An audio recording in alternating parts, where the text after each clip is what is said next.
Hi friends, അസ്സലാമു അലൈക്കും. ഇന്ന് ഞാൻ വന്നിട്ടുള്ളത് പുതിയ റെസിപ്പി ആയിട്ടൊന്നുമല്ല, നമ്മുടെ പഴയ റെസിപ്പിയാണ്. ചക്ക ചിപ്സാണ്. ഇപ്പോൾ ചക്കയുടെ കാലമാണല്ലോ, അപ്പോൾ പച്ച ചക്ക കിട്ടിയപ്പോൾ ചിപ്സ് ഉണ്ടാക്കാമെന്ന് കരുതി നമ്മളതിന് വേണ്ടിയിട്ട് ഇവിടെ ചെറുതായിട്ട് നീളത്തിൽ അരിഞ്ഞു വെച്ചിട്ടുണ്ട്. പിന്നെ ഉപ്പ് വെള്ളം കലക്കി വെച്ചിട്ടുണ്ട്. അപ്പം നമുക്ക് പെട്ടെന്ന് ചിപ്സ് റെഡിയാക്കി എടുക്കാം. അതിന് വേണ്ടിയിട്ട് സ്റ്റൗവിൽ നമുക്ക് ചീനച്ചട്ടി വെച്ച് കൊടുക്കാം. ഒന്ന് ചൂടായിട്ട് വരുമ്പോൾ നമുക്കതിലോട്ട് ഓയിൽ ഒഴിച്ചു കൊടുക്കാം. ഞാനിവിടെ വളരെ കുറച്ച് ഓയിലാണ് കേട്ടോ ഉണ്ടാക്കിയെടുക്കുന്നത്. കുറേശ്ശെ ആയിട്ടിട്ട് എടുക്കാമെന്ന് കരുതി.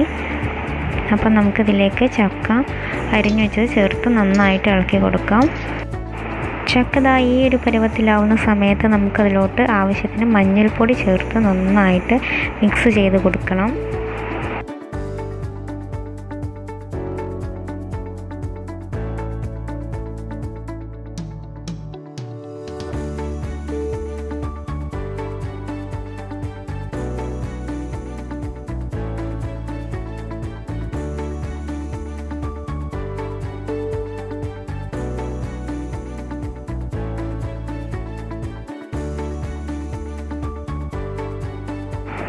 ചക്ക മൂത്ത് നന്നായിട്ടൊന്ന് ഫ്രൈ ആയി വരുന്ന സമയത്ത് നമുക്കിതിലോട്ട് ഉപ്പുവെള്ളം ചേർത്ത് കൊടുക്കണം.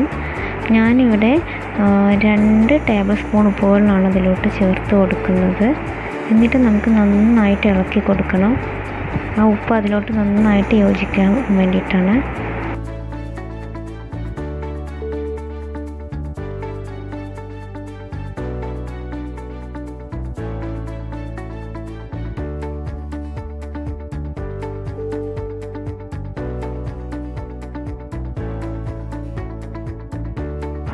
നമ്മുടെ ചക്ക ചിപ്സ് ഇവിടെ ഏകദേശം റെഡി ആയി തുടങ്ങിയിട്ടുണ്ട്. നന്നായിട്ട് ഫ്രൈ ആയി വരുന്നുണ്ട്. സൗണ്ടൊക്കെ മാറി തുടങ്ങി.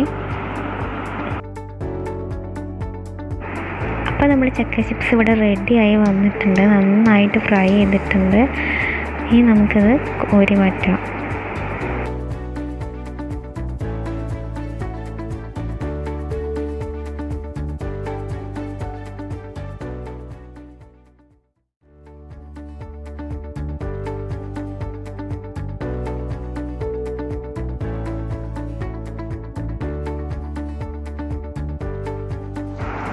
നമ്മുടെ ചക്ക ചിപ്സ് ഇവിടെ നന്നായിട്ട് മൊരിഞ്ഞിട്ടുണ്ട്.